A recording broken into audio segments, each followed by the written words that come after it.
line that's not having, some requiring some clearing and disturbance of the stream bank. That was what we were trying to propose in the regulatory program, but with the non-regulatory work that we've been focusing on, and some of that's covered in the outreach and education work that we captured through the public meetings and talking with the councils and the SWCE more, is educating folks on just what's, and I think Jane's interested in this and other folks, what is actually rules now, because just the existing rules folks get confused on, and that's easy to do, and so we can play a role in clarifying that.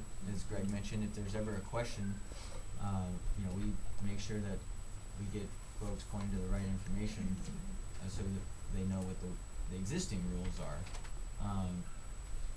But yeah, I mean, it is a tough situation when you do have multiple rules that are along something as dynamic as a stream.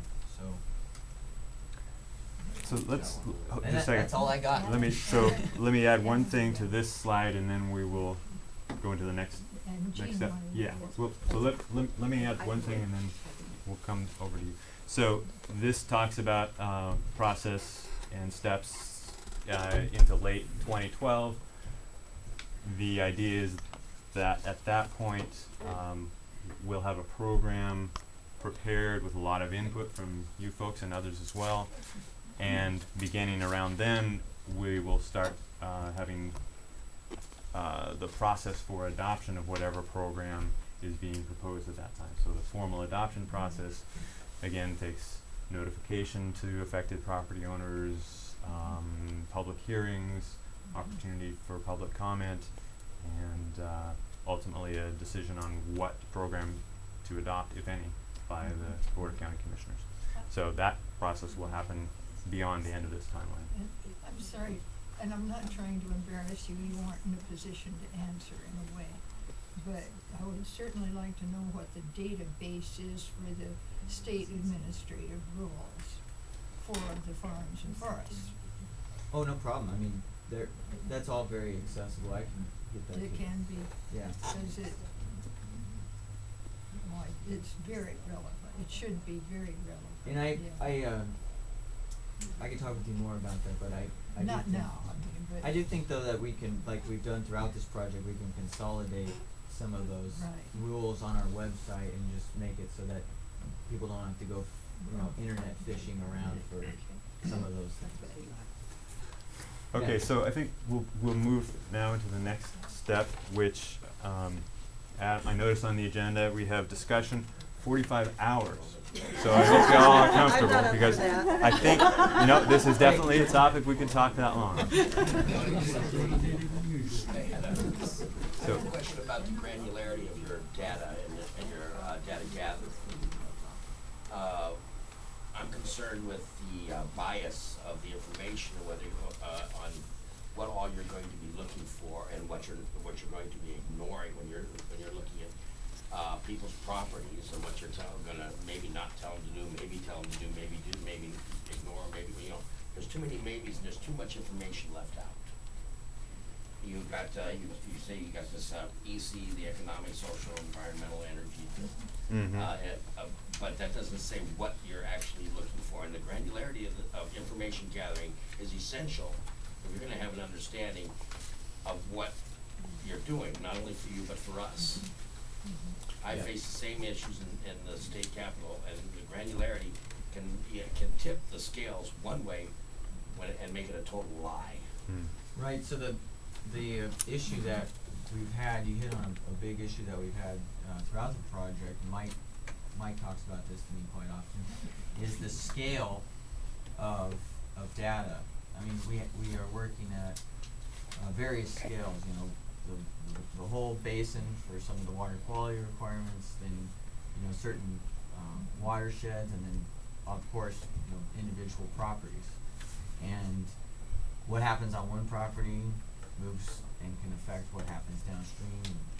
So it's a very tough thing to say, okay, we need this very comprehensive database. I do think there are specific things that I've outlined in there around getting better ideas of where we have current riparian vegetation gaps, where we have current water quality monitoring gaps, and how we can knit those together to get a better idea over time on what is changing and track that effectively. I think that would be a good those two things especially would be a good starting point to react to current requirements and also future requirements. But the trick is how you do that and make sure you're bringing everyone along at the same pace and you're able to get the right data and keep the monitoring going and that sort of thing. But I do hear you on that. Various scales and picking one. I mean, especially with water resources, there's so many different data sets you could look at, and so you can focus just on one. What we focused on so far has been sort of the broader scale data sets. We've said, okay, which streams are considered fish-bearing streams, which streams are perennial streams. Those are important for very specific reasons, namely because, whoa, free light show.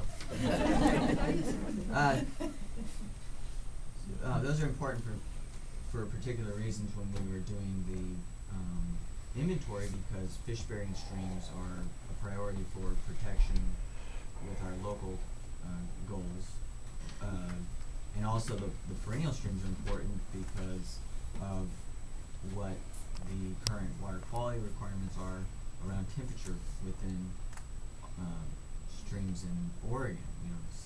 The state is saying there's a lot of streams that are warmer now because of various things. Water withdrawals, loss of riparian cover are some of the major factors that are cited.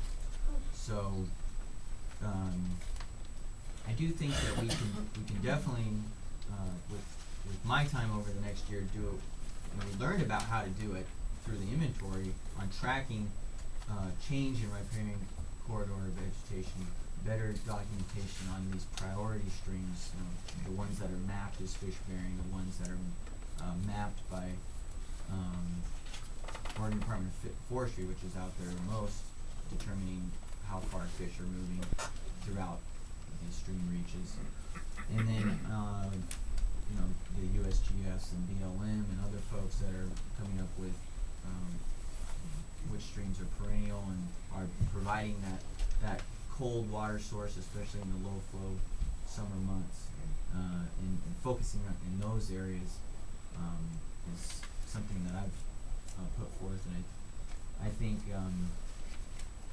it's something we can tackle. But when we start getting into some of the more complex analyses, and especially around when you start talking about what Mike's interested in around water quality, that can get very complicated pretty quickly.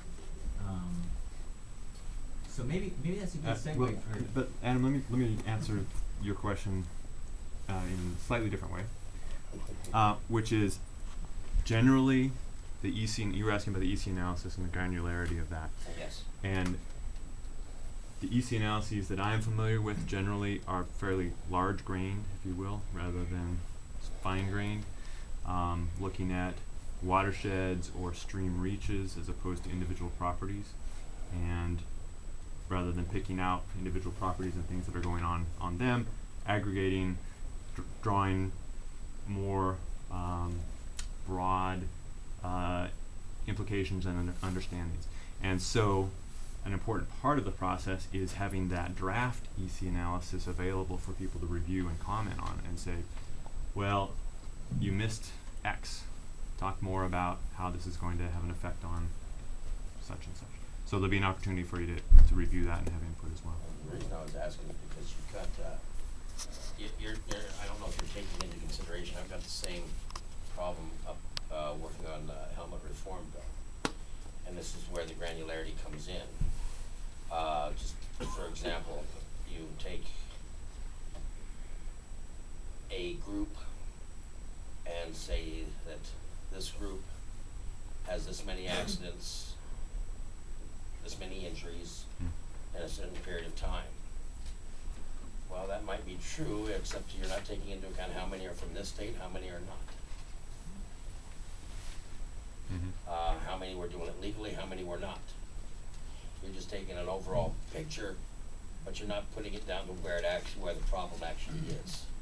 And the overall picture makes it look bad, where if you get down to the granularity of it and start picking the pieces, Right. it doesn't mean you have to gather those itty bitty pieces on every single move.